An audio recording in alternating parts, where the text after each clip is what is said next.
Dan halo guys, ketemu lagi dengan saya Febian dari Kepoin Techno. Dan di video kali ini saya akan mereview sebuah perangkat untuk merekam, yaitu DJI Osmo Mobile. DJI Osmo Mobile ini saat ini dijual dengan harga di bawah 4 juta, sekitar 3,6 sampai 3,9. Dan seperti apa performanya dan bagaimana hasil rekaman saat menggunakan DJI dan tanpa menggunakan DJI Osmo Mobile, kita akan coba sesaat lagi. Oke, pertama-tama kita akan memasang dulu handphone ini ke DJI Osmo Mobile. Dan yang perlu dilakukan untuk memasang ini adalah kita kendorkan dulu. Ini ada pengunci di bagian belakang. Setelah itu kita tinggal pasang aja handphone seperti biasa pada slot yang tersedia. Jika sudah, kita tinggal kencangkan lagi DJI Osmo Mobile-nya. Dan setelah itu kita tinggal menyeimbangkan saja posisinya dengan cara mengatur posisi dengan yang ada di belakang ini.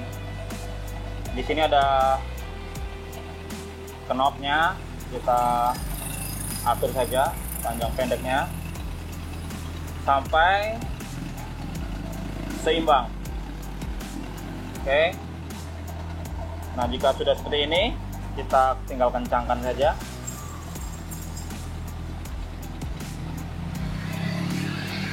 Setelah itu kita nyalakan DJI Osmo Mobile dengan di sini ada tombol on off, jadi kita tekan ke bawah aja. Dia akan menyala, ditandai dengan lampu indikator yang berwarna hijau. Nah, jika sudah menyala seperti ini, maka kita tinggal buka aja aplikasinya. Aplikasinya bernama DJI Go dan bisa kamu download di App Store untuk pengguna iPhone atau di Google Play untuk pengguna Android. Oh iya, jangan lupa ini connect ke DJI Osmo-nya pakai Bluetooth ya. Jadi pastikan Bluetooth kamu nyalakan.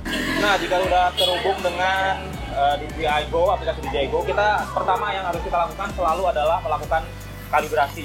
Jadi kita akses aja di setting, masuk ke menu gimbal, dan di sini ada auto calibration, pilih aja auto calibration. Oke. Dan sekarang tinggal nunggu aja ya, tinggal nunggu proses kalibrasi otomatisnya selesai. Di sini akan ditunjukkan prosentasenya. Kita tunggu aja, dia akan berproses sendiri selama beberapa menit. Jadi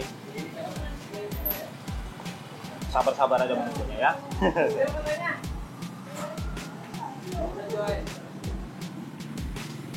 Oh ya, pastikan kalau melakukan kalibrasi kamu menggunakan pad dari DJI ini, karena proses kalibrasi akan gagal jika DJI tidak dalam posisi stabil. Jadi kamu nggak bisa kalibrasi dengan memegang DJI ini ya. Jadi harus benar-benar diletakkan dan ditaruh di tempat yang stabil supaya proses kalibrasi ini berhasil.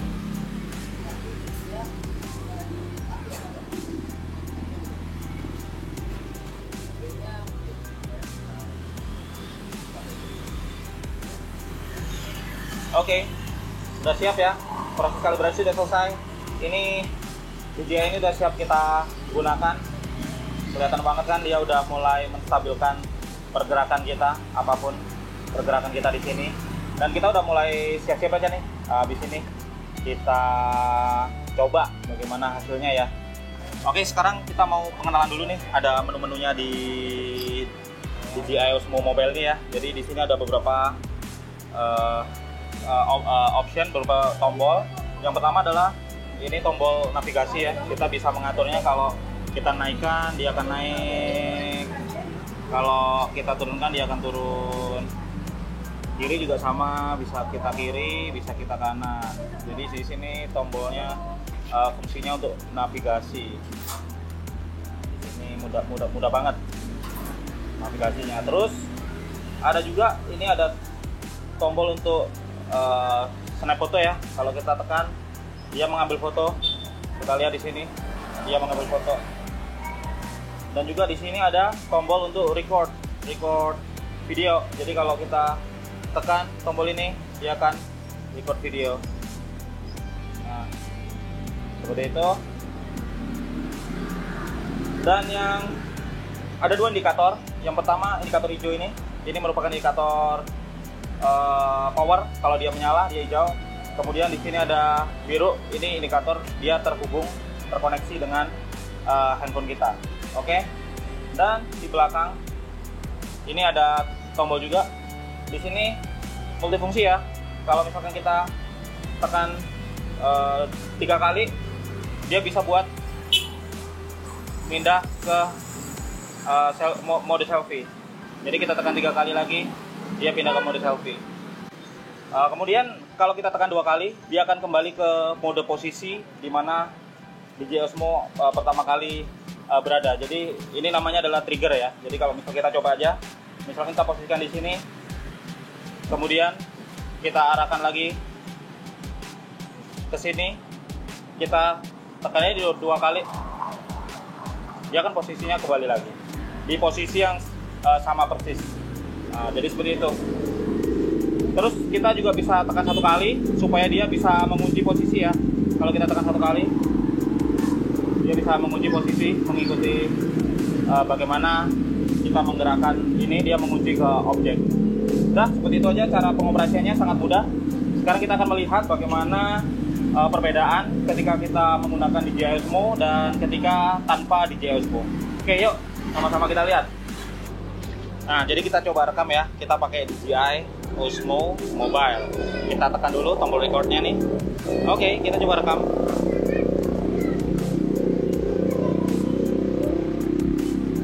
Nanti kita lihat hasilnya bagaimana ya.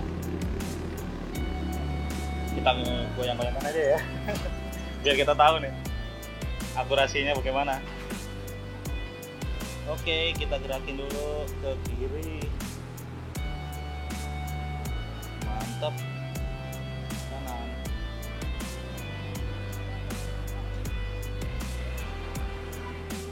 Nah, seperti itulah. Ntar lagi kita bandingkan bagaimana jika kita merekam tanpa DJI Osmo Mobile ini.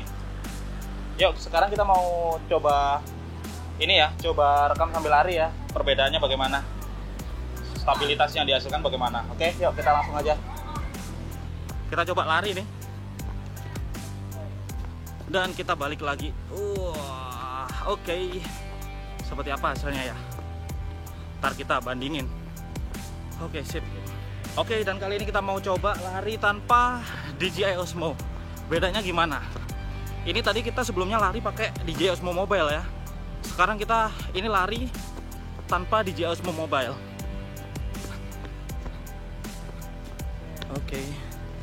Nah, selain fitur tadi yang udah kita jelasin tadi, dia juga punya fitur yang bagus nih, yaitu fitur auto tracking.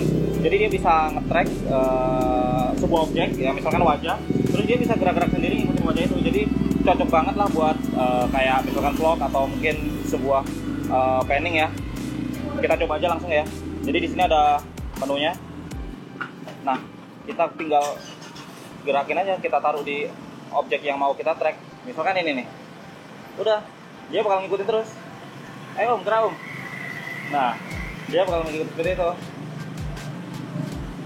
Sama ketika misalkan saya taruh nih di sini.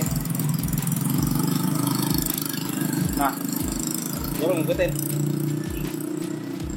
Nah, itu dia guys, tadi review sekaligus uji coba dari DJI Osmo Mobile yang harganya sekitar ya 4 jutaan kurang lah ya. Dan ada plus minusnya di sini. Dari yang saya coba ini jelas kalau plusnya itu adalah hasil record kita jadi jauh lebih stabil. Jadi tadi sudah kita bedakan ya. Kalau pakai DJI Osmo Mobile di kamera udah jelas banget, dia benar-benar stabil udah. Bahkan ketika kita lari stabil banget. Kalau tanpa itu maka ya goyang-goyang gitu ya. Tapi ada kelemahannya nih. Yang pertama, dia baterainya untuk cas butuh waktu sekitar 2 jam. Sedangkan masa pakainya cuma sekitar 4,5 jam. Jadi kalau buat kamu rekam-rekam di atas 4,5 jam sih agak repot ya. Yang kedua, aplikasi DJI Go seringkali mengalami crash. Jadi sesekali ketika kita rekam, enak-enak rekam, tiba-tiba crash dan dia keluar sendiri. Ya itu dia sih plus dan minusnya dari DJI Osmo Mobile ini. Tapi yang jelas worth it banget ya untuk dimiliki, apalagi buat kamu yang suka ngevlog atau mungkin travel vlogger segala macem. Ini mantap banget buat dimiliki. Sekian dulu lah dari saya, Febian dari Kepoin Tekno. Pastikan kamu subscribe channel Kepoin Tekno karena nggak cuma ada review nih guys. Di Kepoin Tekno ada juga tutorial, tips, dan juga berbagai macam informasi seputar gadget dan teknologi. Oke, kunjungi juga winpoint.com, macpoint.com, dan droidpoint.com untuk info menarik seputar Windows, Mac, dan Android. Saya Febian dari Kepoin Tekno undur diri. Sampai ketemu lagi di video selanjutnya. Bye-bye.